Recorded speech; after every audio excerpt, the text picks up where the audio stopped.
आज ब्रह्म सूत्र के तीसरे अध्याय के तीसरे पाद के पहला मंत्र। लास्ट टाइम हमने दूसरा पाद पूरा कर लिया। तो वो जो लास्ट चार पांच सूत्र थे वो था, जो कर्म फल है वो कौन देता है? अपने आप कर्म फल देता है या ईश्वर फल देते हैं या जीवात्मा देता है? जीवात्मा अपने आप जीवात्मा को मिलता है। तो ये डिस्कशन करके फाइनल फाइनल वेदांत सूत्र का मानना था कि ये परमात्मा ही फल देने वाला होता है कर्म। आज से जो दूसरा पाद शुरू हो रहा है, तीसरे अध्याय का नया पाद। यहाँ से उपासना की उपासना। अब ब्रह्म क्या है, ब्रह्म से रिलेटेड जो भी कंफ्यूजन है, आत्मा क्या है, प्रकृति जो मैटेरियल, जो यूनिवर्स की बेसिक क्या है, इनसे रिलेटेड जितने भी कंफ्यूजन थे वो सब धीरे धीरे दूर किया। फिर आए कि जो जीवात्मा है वो क्या है, कहाँ रहता है शरीर में, कैसे फंक्शन करता है। परमात्मा और जीवात्मा में जो कंफ्यूजन है वो सब धीरे धीरे दूर करते करते अब हम धीरे आ रहे हैं कि उस ब्रह्म की, जिस ब्रह्म के बारे में इतनी चर्चाएं हुई, उसको जानने या पाने की क्या तरीके हैं। तो भगवान को या परमात्मा को जानने की जो तरीका है, ध्यान से सुनो, उसको उपासना के, उपासना जिसको आज की भाषा में आप पूजा कहते हैं। मैं ध्यान से इसीलिए बोला, आज जो पूजा की जाती है कुछ पाने के लिए, भगवान सद्बुद्धि दो, ये दो, ये दो, ठीक ठाक रखो। पर हमारे यहाँ उपासना का जो पर्पस था, मतलब जो है, वो है उस ब्रह्म को, परमात्मा को, ईश्वर को जानने के लिए। जानना दो तरीके से, एक तो थ्योरी, बुक्स पढ़ के, सत्संग करके, ज्ञानियों से सुन के जो ज्ञान हुआ, उस ज्ञान को प्रैक्टिकली रियलाइज करने का जो प्रोसेस है। तो इसी को कहते हैं कि ब्राह्मणो श्रोत्रिय ब्रह्मनिष्ठ। जो आत्मज्ञानी या ब्रह्मज्ञानी होता है, उसमें दो चीजें होती हैं। क्या? पहले श्रोत्रिय होता है, शास्त्रों को पढ़ के सुन के समझ लेता है, ये श्रोत्रिय है। फिर जो उसने पढ़ा, सुना, चिंतन किया, मनन किया, जो भी उसको रिफ्लेक्ट करने जो किया, अब उसको वो इम्प्लीमेंट करता है लैबोरेटरी में। लैबोरेटरी उसकी अपनी लाइफ है अंदर, और उसको रियलाइज करता है, ब्रह्म को जान लेता है। और उपासना की लिटरेरी मीनिंग भी यही है। उप मतलब क्लोज, आसन मतलब बीइंग, बैठ, बैठना, होना। तो बीइंग क्लोज टू जिसके भी है। तो आप पैसे की उपासना कर सकते हैं, घर की उपासना करते हैं, फैमिली की कर सकते हैं, पावर की कर सकते हैं, और परमात्मा का भी उपासना कर सकते हैं, जिससे भी आप क्लोज हो जाते हैं। तो उपासना का मतलब होता ही है कि वो उपाय, वो रास्ता जिसके द्वारा आप परमात्मा के क्लोज होते हैं। वैसे तो वो सब जगह है, क्लोज होने का मतलब है कि आपकी सारी ऑब्स्टिकल्स हट जाता है, और आप अपने अंदर ही जो वो जो परमात्मा सर्वव्यापक होने से तुम्हारे अंदर भी है, तुम उसको रियलाइज कर पाते हो कि अच्छा ये परमात्मा है, ब्रह्म ज्ञान। तो उपासना की ओर हम आ रहे हैं। ऐसा नहीं कि तीसरे पाद में सीधे आपको बताएगा कि ईश्वर पाने की क्या तरीका है, वो तो बाद में आएंगे। अभी मेन जो वेदांत दर्शन का पर्पस है, वेद या उपनिषद आदियों में जो कॉन्ट्राडिक्टरी स्टेटमेंट दिखता है, जो जो जो ऐसा लगता है कि आपस में कुछ कॉन्ट्राडिक्शन है, उसको वो पहले उनमें एक समन्वय लाते, उसको वो सुलझाते हैं, उसको वो समाधान देते हैं। तो उपासना से रिलेटेड पहला जो डिस्कशन है कि ग्रंथों में, श्रुति ग्रंथों में, श्रुति मतलब वेद, ब्राह्मण, आरण्यक, उपनिषद, ये चार ही होते हैं। तो इन ग्रंथों में कहीं कहीं उपासना के वेरिएशंस दिखते हैं। तो क्या इसका अर्थ ये माना जाए वो अलग अलग भगवान की उपासनाएं हैं, अलग अलग तरीके की उपासनाएं हैं, अलग अलग फल के लिए उपासना की जाती है? तो ऐसा लग सकता है, क्योंकि जब आप अलग अलग उपनिषद, ब्राह्मण, वेद मंत्र आदि पढ़ते हैं, ऐसा हो सकता है आपको लगे, क्योंकि कहीं कहीं अलग अलग टाइप के उपासना, बाकी चीजें अलग अलग होते हैं। तो उनमें एक प्रॉपर हार्मोनी हो, जिससे कि जो पढ़ने वाला, जो विद्यार्थी है, उसको ठीक आइडिया है कि हो कि एक्चुअली ये क्या कहना चाहते। तो पहला सूत्र है, सर्व वेदांत प्रत्ययम चोदनादि अविशेषा। सर्व वेदांत, जितने भी वेदांत हैं, उपनिषद के ग्रंथ, वो सारे उपनिषदों के ग्रंथों में जो प्रत्यय है, जो ज्ञान या जो डिस्क्रिप्शन है उपासना आदि के बारे में, वो सब अलग अलग दिखने पर भी अलग अलग नहीं है। क्यों?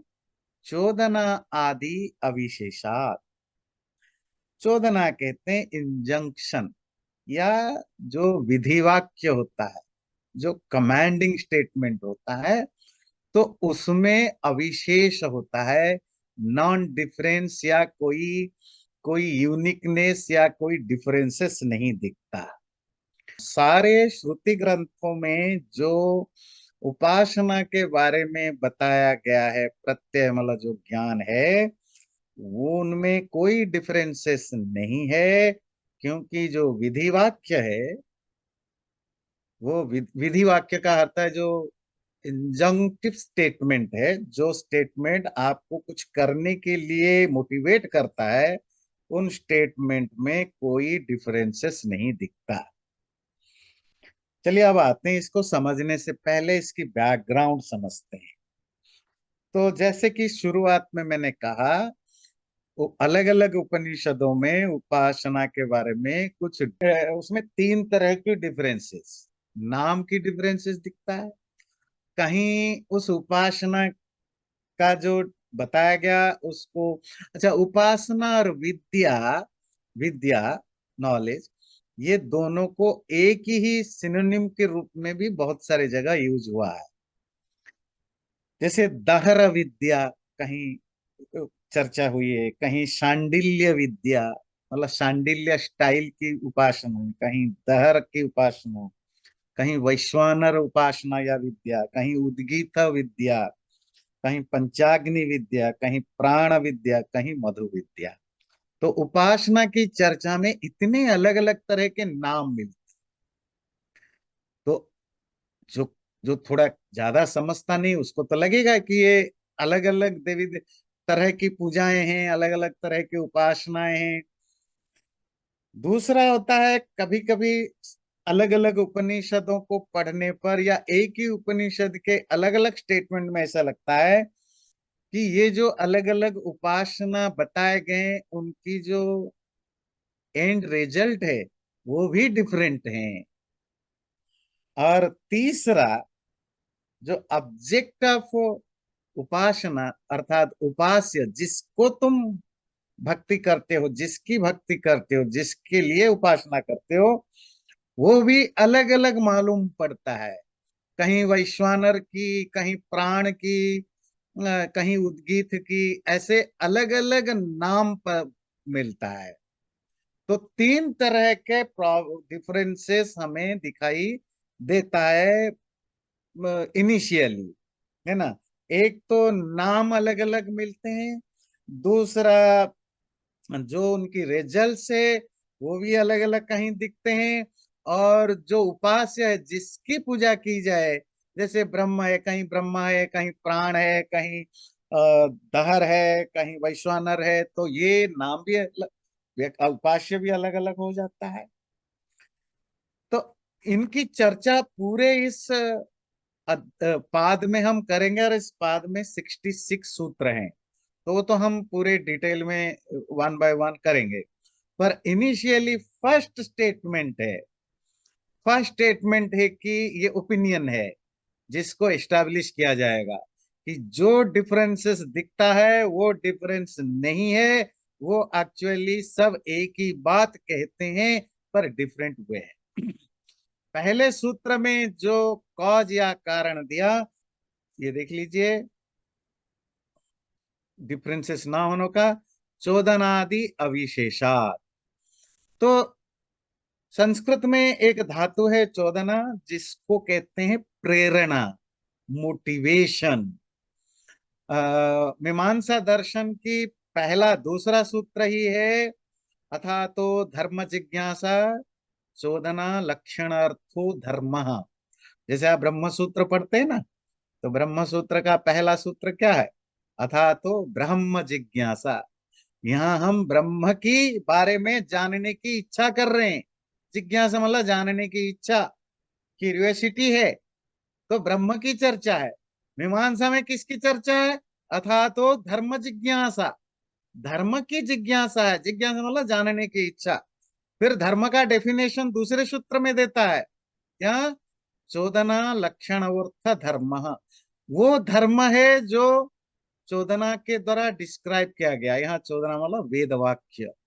तो वेदों के वाणी चोदना का लिटरेरी मीनिंग होता है प्रेरयति, मोटिवेशन, इंस्पिरेशन। तो वेद या श्रुतियों की जो जो इंजंक्शंस होते हैं या जो कमांडिंग स्टेटमेंट होते हैं कि ये करो, ये मत करो, ऐसा करना चाहिए, ऐसा करना चाहिए, इन्हीं को चोदना शब्द से कहा गया, और इन्हीं को प्रेरक वाक्य या इंजंक्शंस कहा जाता है। जैसे कहीं शब्द आता है कि ब्रह्म उपासित, उस ब्रह्म की उपासना करो, उपासित ना, एक इंजंक्शन है। वेद मतलब जानो, ध्यायित ध्यान करो, अयम आत्मा द्रष्टव्य श्रोतव्य निधिध्यासितव्य। ये आत्मा जानने लायक है, देखने लायक है, रियलाइज करने लायक है मतलब करना चाहिए। तो ये सारे इंजंक्टिव सेंटेंसेस है, मतलब आपको वो एक तरह के आदेश उपदेश करते हैं कि ऐसा करना चाहिए। तो जितने तरह के इस तरह के इंजंक्शंस हैं, विधि वाक्य इसको भी कह सकते हैं। विधि निषेध, दो शब्दों को ध्यान रखिए। अगर आप बार बार वेदांत गीता उपनिषदों में आते हैं, इट्स बेटर कि कुछ टर्मिनोलॉजी याद रखें, क्योंकि अंग्रेजी में हमेशा एक्चुअल मीनिंग कन्वे नहीं हो पाता है, और तो बेटर है कि आप नहीं। तो विधि और निषेध ये दोनों इंजंक्शंस या कमांडिंग स्टेटमेंट होते हैं। विधि मतलब जो पॉजिटिव है, जब मैं आप कहूं खाना खाओ, है ना, हेल्दी खाना खाना चाहिए, कहने के अलग अलग तरीके हैं। One should eat good food, you eat good food, it is better to eat good food, you may eat good food. ये जो you may eat, one should eat, someone should eat, it is better to eat, ये सारे विधि वाक्य हैं, मतलब आपको inspire कर रहे हैं कि ऐसा करना चाहिए। निषेध क्या होता है? अपोजिट है, अनहेल्दी खाना मत खाओ, जंक फूड खाने से बीमारी होती है। अब यहाँ ये नहीं बताया कि मत खाओ, ये इनडायरेक्टली इंजेक्शन है ना। जंक फूड खा जंक फूडों को अपने लाइफ में मत लाओ। आप 50 तरीके से इनको बता सकते हैं, पर ये निषेध वाक्य है। निषेध क्लियर होता है जहां आपको प्रोहिबिट किया जाता है, रोका जाता है। जिस स्टेटमेंट को सुनने के बाद आपको इंस्पिरेशन तो मिलता है, वो inspiration negative inspiration, don't do. जिसको सुनने के बाद इंस्पिरेशन होता है, पॉजिटिव, डू इट। ठीक है था, इसको कहते हैं विधि वाक्य, वाक्य मतलब स्टेटमेंट, निषेध वाक्य स्टेटमेंट। ये दोनों को मीमांसा दर्शन में चोदना शब्द से बताया गया। यही शब्द, क्योंकि वेदांत और मीमांसा पूर्व और उत्तर हैं। मीमांसा पहले आता है, वेदांत बाद में आता है। ये दोनों पेयर्स में होते हैं। मीमांसा कर्मकांड से रिलेटेड है और वेदांत ज्ञान कांड से रिलेटेड है। कर्म और ज्ञान क्लियर है। कर्म मतलब जो यज्ञ है, जो विधि विधान है, जो उससे रिलेटेड। और जो वेदांत है वो समझना, रियलाइज करने से रिलेटेड है। तो दोनों में एक पूर्वापर, एक पहले एक बाद में कनेक्शन होता है। तो इसी बात को कहते हैं कि शास्त्रों में जो जो विधि वाक्य हैं, विधि या निषेध, पॉजिटिव या नेगेटिव, वो अलग अलग वर्ड होने पर भी वो अविशेष होते हैं। उनमें कोई विशेषता या डिफरेंसेस या स्पेसिफिक कैरेक्टरिस्टिक नहीं होता। मतलब at the end of the day they से द सेम थिंग। जब कहीं कहा गया उपासित तो उपासना करो, और कहीं कहा गया कि वेद जानो, ये दोनों के रूट मीनिंग अलग अलग है, but they are saying the same thing. जब कहते हैं आत्मा द्रष्टव्य, आत्मा को देखना चाहिए, इसका मतलब भी वही है कि ब्रह्म उपासना करो करो। तो ये अलग अलग वर्ड्स होते, क्यों होते वो हम आगे पढ़ेंगे। तो इस सूत्र, पहला सूत्र है जहां ब्रह्म सूत्र अपनी ओपिनियन या स्टेटमेंट को रखता है कि जो डिफरेंसेस हो, आप नॉर्मली लगता है उसमें कोई डिफरेंसेस हम नहीं मानते, वो एक ही है। क्योंकि उनमें जो जो भी विधि वाक्य या चोदना या प्रेरक या इंस्पायरिंग स्टेटमेंट है, वो सब एक ही चीज बताते हैं, उनमें कोई डिफरेंसेस नहीं है। इन्होंने कोई कॉज अभी नहीं दिया। कॉज तो हम धीरे धीरे धीरे पूरे 66 सूत्र हैं, उनमें बहुत सारे सूत्रों में इसके डिस्कशन है। अगला सूत्र लेंगे। भेदान नेति चेत न एकस्यामपि। भेदात, भेद होने के कारण से, भेद कहते हैं differences, because of the differences, अलग अलग उपनिषदों में जो कुछ डिफरेंसेस से, उसके कारण से उपासना या मेडिटेशन या भक्ति जो भी कहिए, वो अलग अलग मानना चाहिए। चेत, अगर ऐसा आप कहना चाहते हो, ये पूर्व पक्ष की स्टेटमेंट, वेदात इति चेत न, हम कहते हैं नहीं, ऐसा नहीं। क्यों? एकस्यामपि, ऐसी डिफरेंट स्टेटमेंट तो एक ही वाक्य में, एक ही ग्रंथ में भी मिल सकता है। एकस्याम, क्या मतलब है? इस सूत्र में दो स्टेटमेंट अलग अलग है। एक पूर्व पक्ष, जो अपोनेंट है, उसकी क्या आर्गुमेंट है? नहीं, देखो, श्रुति शास्त्रों में व श्रुति ग्रंथों में, अलग अलग उपनिषदों में, अलग अलग जगह पर डिफरेंट डिस्क्रिप्शंस हैं। डिफरेंट टाइप ऑफ उपासनाओं का डिस्क्रिप्शन है। क्योंकि उपासनाओं में भेद, डिफरेंटेड बताया गया है, तो इनको डिफरेंट ही मानना चाहिए। ब्रह्म सूत्र कहता है इति चेत, जहां भी आए ना इति चेत, चेत मतलब अगर। तो इसका मतलब है कि जैसे हम आपस में बातचीत करते हैं ना, अगर तुम्हें लगता है कि मैं नहीं आऊंगा तो ऐसा नहीं है, ऐसी बात करते हैं ना। अगर तुम्हें लगता है कि मैं छोड़ दूंगा, मैं नहीं छोड़ने वाला। अगर तुम्हें लगता है मैं नहीं दूंगा, तो गलत समझ रहे हो। तो पहले आप दूसरे का जो थॉट है उसको एज्यूम करते हैं, उस एजम्पशन को रख करके फिर अपनी बात करके काटते हैं। तो ब्रह्म सूत्रकार कहते हैं अगर तुम ऐसा सोच रहे हो, क्योंकि उपासनाएं अलग अलग तरीके से बताए गए हैं, इसीलिए अलग अलग उपासना माननी चाहिए। चेत न, न एक अलग वर्ड है, देखिए, ये हमेशा हर हर सूत्र में ऐसे ही मिलेगा आपको। न, न मतलब नहीं, ये नहीं हमारा स्टेटमेंट है, हमारा ब्रह्म सूत्र का। क्या नहीं? जो तुम यह सोच रहे हो वो नहीं। तुम क्या सोच रहे हो? क्योंकि अलग अलग उपासनाओं का वर्णन अलग अलग उपनिषदों में है, अलग अलग टाइप के उपासनाओं का, इसलिए हम अलग अलग मानेंगे। ये सोच नहीं।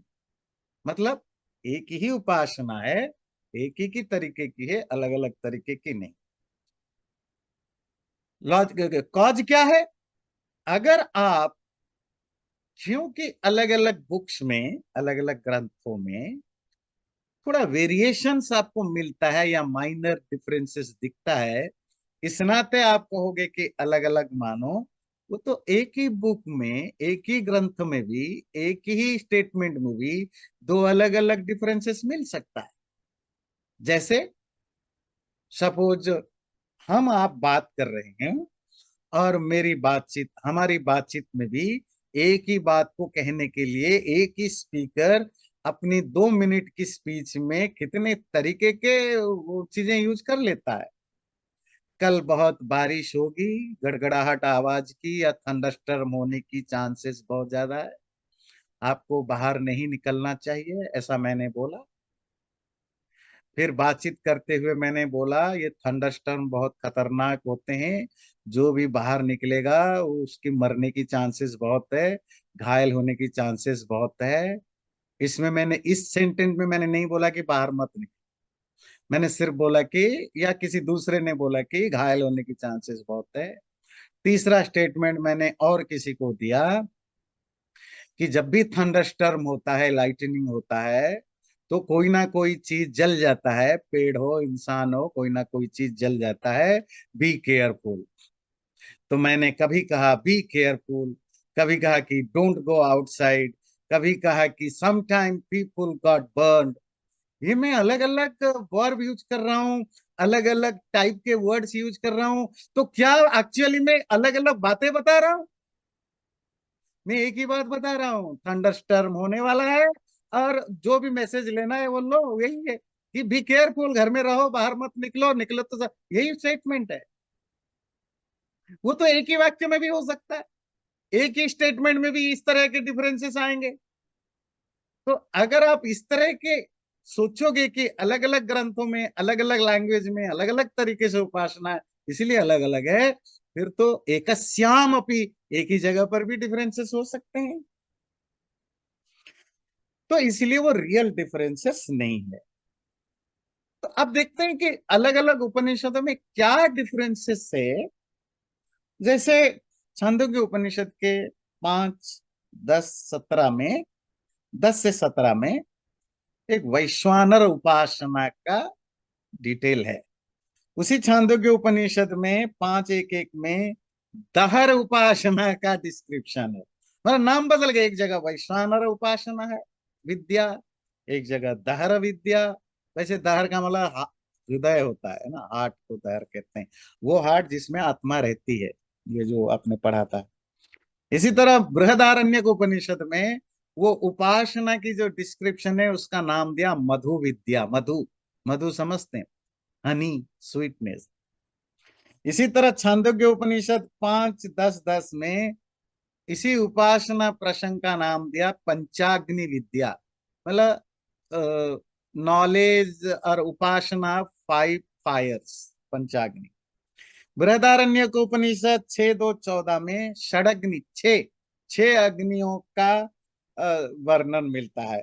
ये अग्नि भी जो होते हैं ना, वो भी हमने पहले पढ़ा है उपासना में। ये अग्नि वो आग के बारे में नहीं है, तो उसकी हम चर्चा कर चुके हैं, आगे भी हम चर्चा करेंगे। तो ये जो डिफरेंसेस है, ये डिफरेंसेस क्या है वो तो हम बाद में डिस्कस करेंगे। इस सूत्र का सिंपल भाव है, एक ही बात को अलग अलग जगह, अलग अलग लोगों के द्वारा अलग अलग तरीके से बताए जाने से कोई एक बात 10 बातें नहीं हो जाती। ये जो दहर, शांडिल्य, उद्गीत, मधु आदि अलग अलग नाम है, ये एक स्पेसिफिक कॉन्टेक्स्ट में, स्पेसिफिक ऋषि के द्वारा अपने स्टाइल में, स्पेसिफिक स्टाइल में बताया गया है। उसी एक ब्रह्म की उपासना के संदर्भ में और एक ही टाइप की फल भोगने की तरीके। नंबर टू, कभी कभी प्रोसेस में भी डिफरेंसेस होता है। किसी फल को पाने की प्रोसेस डिफरेंट होने से वो वो चीज डिफरेंस नहीं हो जाता है। तो एक ही ग्रंथ में भी, एक ही टॉपिक पर भी माइनर डिफरेंसेस हो सकते हैं, पर इट डजंट मीन कि ये सब अलग अलग होते हैं। जैसे मैंने आपको एक बिल्कुल ठेठ एग्जाम्पल दिया, हमारी आपकी बातचीत में भी हम एक ही बात को एक ही व्यक्ति अलग अलग टाइम में पांच तरह के बोल सकता है, या पांच लोग सेम स्टेटमेंट को पांच तरीके से रख सकते हैं। सपोज आप, हम सबको कल आपको एक टॉपिक मिलेगा कि गीता के ऊपर सबको बोलना है, या आपको बोला जाए कर्म सिद्धांत पर आपको बोलना है। अब 10-12 लोग बोलेंगे, हर 10-10 मिनट हर व्यक्ति बोलेगा, सब बोलेंगे कर्म सिद्धांत पर। और at the end of the day, मैं ये अज्यूम करके चल रहा हूं सब आप सही बोलेंगे। सही बोलने पर भी जब 10 लोग बोलेंगे, उनकी लैंग्वेज अलग होगी, स्टेटमेंट अलग होगी, एग्जाम्पल्स अलग होगा, जो इंजंक्शन से जो वो कन्वे करना चाहते हैं, मैसेज देना चाहते हैं, उसमें भी डिफरेंट वेज होगा। पर at the end of the day सब वही बोलेंगे, कर्म का फल होता है, वो 3 तरह का होता है, संचित क्रियमाण प्रारब्ध होता है, तो आपको सोच समझ के काम करना चाहिए, नहीं तो फल भोगना पड़ेगा इस जीवन में भी, अगले जन्म। यही बेसिक 4-5 चीजें आप बताएंगे, पर हर व्यक्ति अपने ढंग से बताएगा। और फिर उसमें ये भी होगा, कोई व्यक्ति बहुत ह्यूमर करके बताएगा, कोई बहुत सीरियस होकर बताएगा, कोई बिल्कुल डरे डरे बताएगा, कोई बहुत ओवर कॉन्फिडेंस में बताएगा, कोई कॉन्फिडेंस में बताएगा। ये भी डिफरेंसेस होगा। वर्ड चूजिंग में भी डिफरेंसेस होगा। वर्ड चूजिंग हो सकता है किसी को प्रॉपर वर्ड सूझ नहीं रहा है, इसलिए वर्ड गलत चुना, या उसके मुंह से उस समय जो शब्द चूज किया। तो देर आर डिफरेंट रीजन से आप एक ही चीज को अलग अलग तरीके से बताते हैं। और क्योंकि इस उपासना अलग अलग उपनिषदों में अलग अलग बताया गया, इट डजंट मीन कि अलग अलग है। अगला ये सारे अभी इंट्रोडक्टरी, अर्थात एक तरह के सुपरफिशियली आपके सामने रखते हैं, बाद में उसको स्पेसिफिकली डिस्कशन करेंगे। स्वाध्यायस्य तथात्वेन हि समाचारे अधिकाराच्च सबवच्च तन्यमः। थोड़ा सूत्र बड़ा है।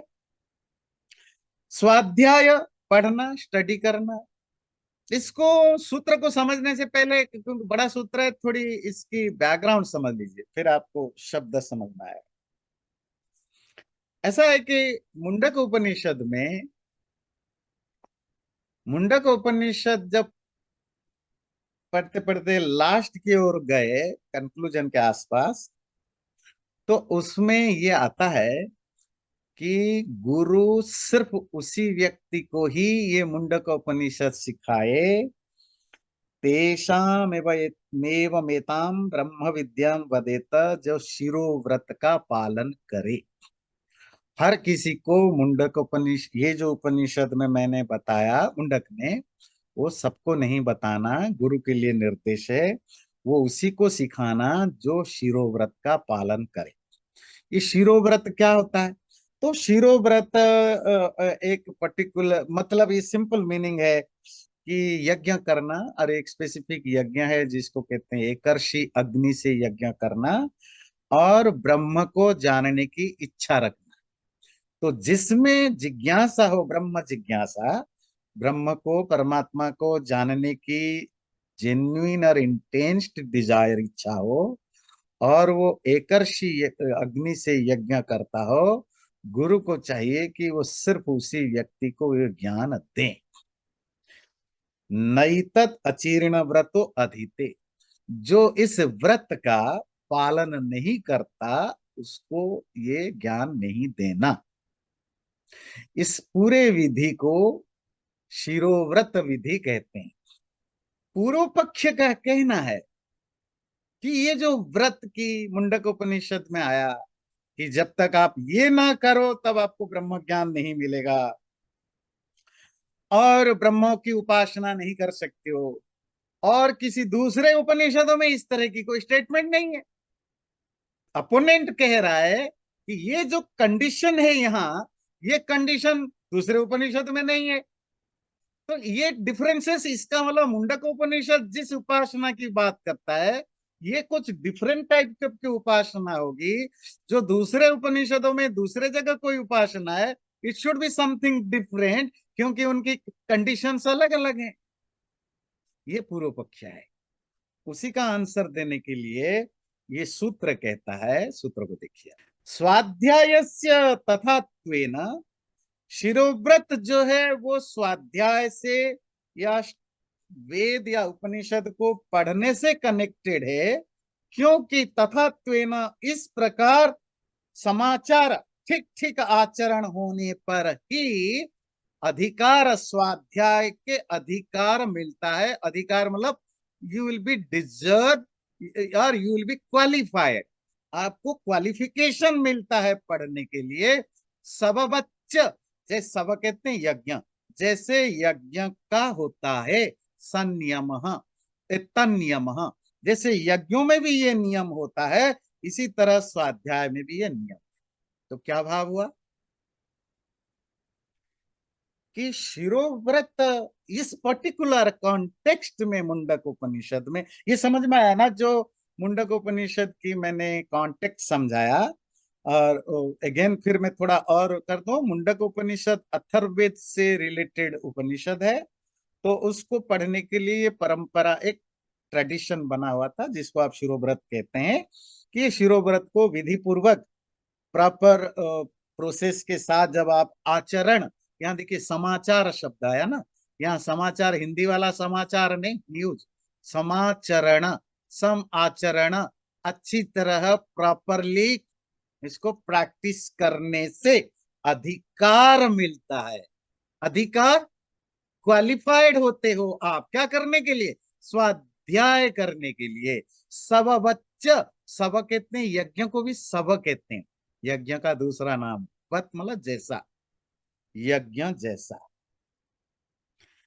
तो वहां तो जो स्टेटमेंट ने आपको दिया, तेषामेव एताम ब्रह्म विद्याम वदेत, मुंडक 3:2-10, वहां मुंडक उपनिषद के द्वारा गुरु को बताया गया, उस उन्हीं को ही ये ज्ञान बताना, ब्रह्म विद्या बताना जो शिरोव्रत का पालन करे।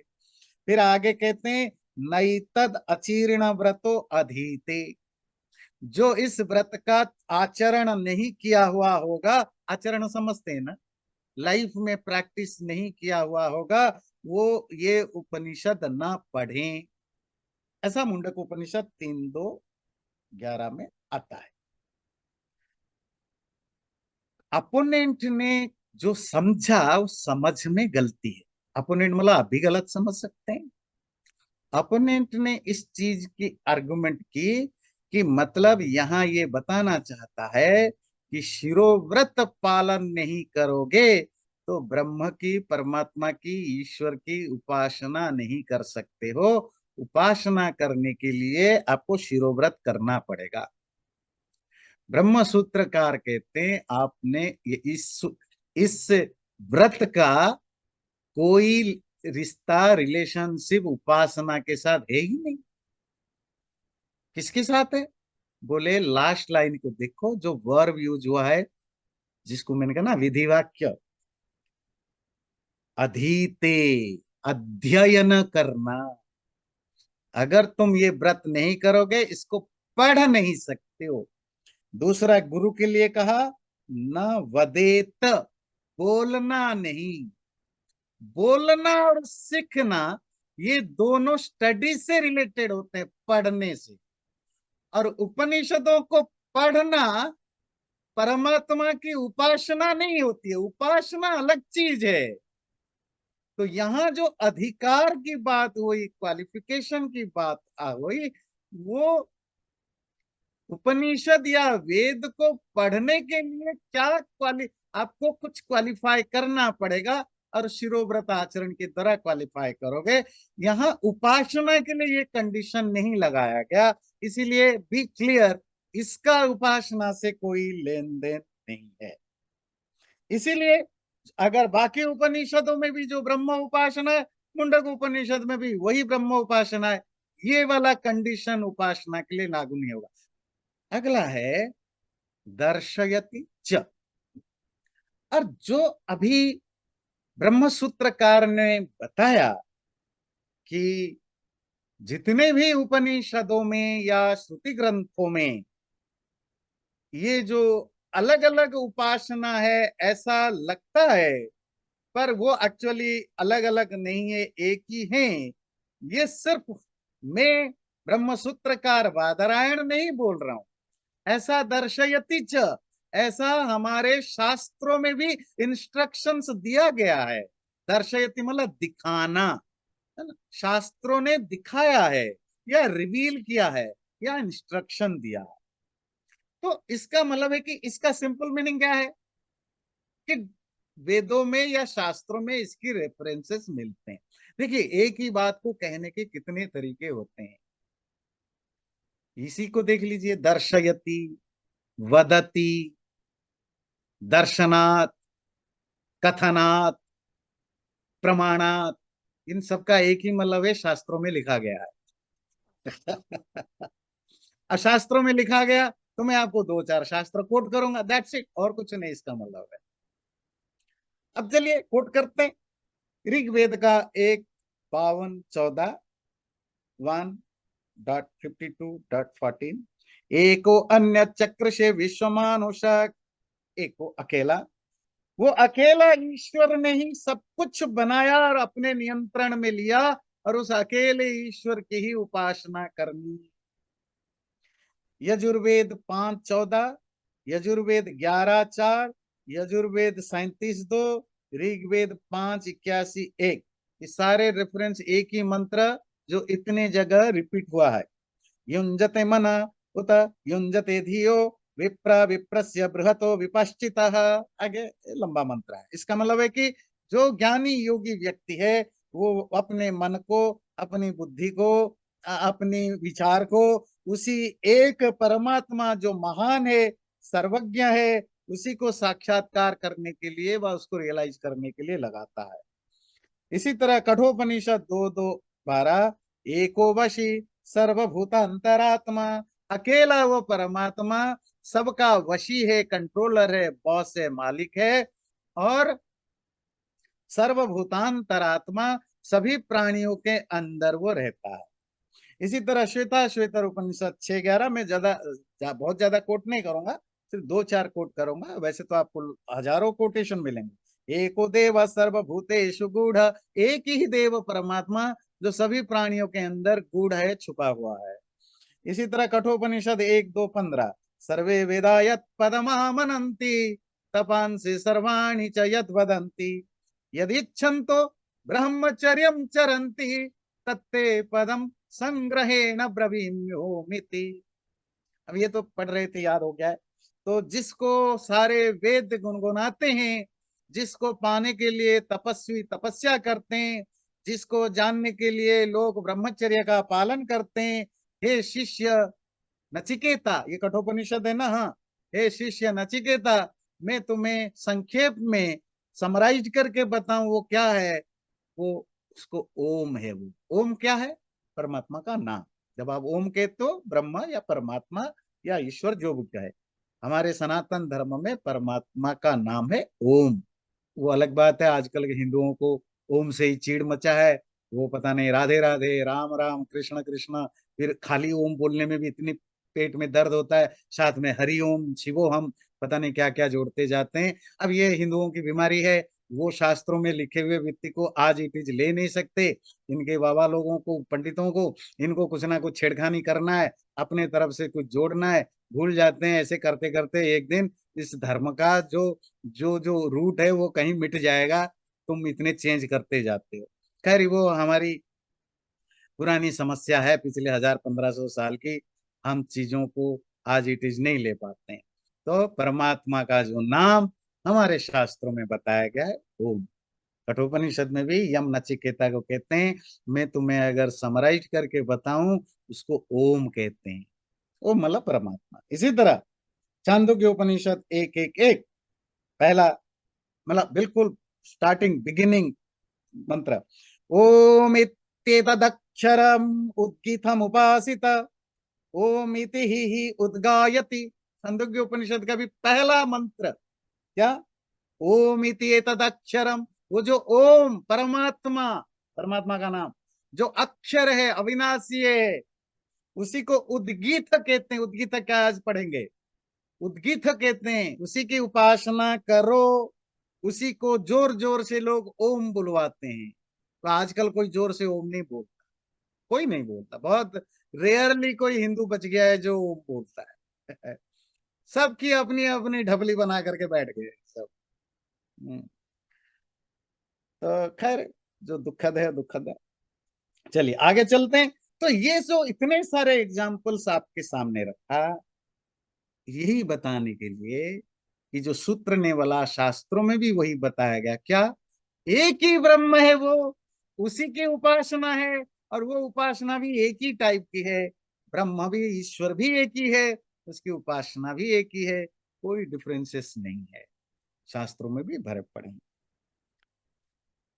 अब जो शांडिल्य विद्या या वैश्वानर विद्या आदि अलग अलग उपनिषदों में उपासना के अलग अलग नाम है, उसमें भी शांडिल जो छांदोग्य उपनिषद 3:14-2 में ये शांडिल्य विद्या के रूप में जिस ब्रह्म की उपासना का वर्णन है, उनमें ब्रह्म की जो जो कैरेक्टरिस्टिक्स गुण बताए गए हैं, वही चीजें शतपथ ब्राह्मण में वैश्वानर विद्या में भी बताए गए।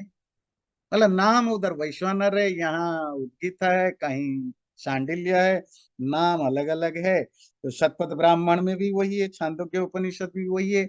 बस है कि अलग अलग कॉन्टेक्स्ट में अलग अलग व्यक्ति ने अलग अलग तरीके से बताया, तो उसके नाम भी। कभी कभी आपको पता है ना, कुछ लोग बातें भी ना सीधी नहीं करते हैं, हमारे में से भी बहुत होते हैं।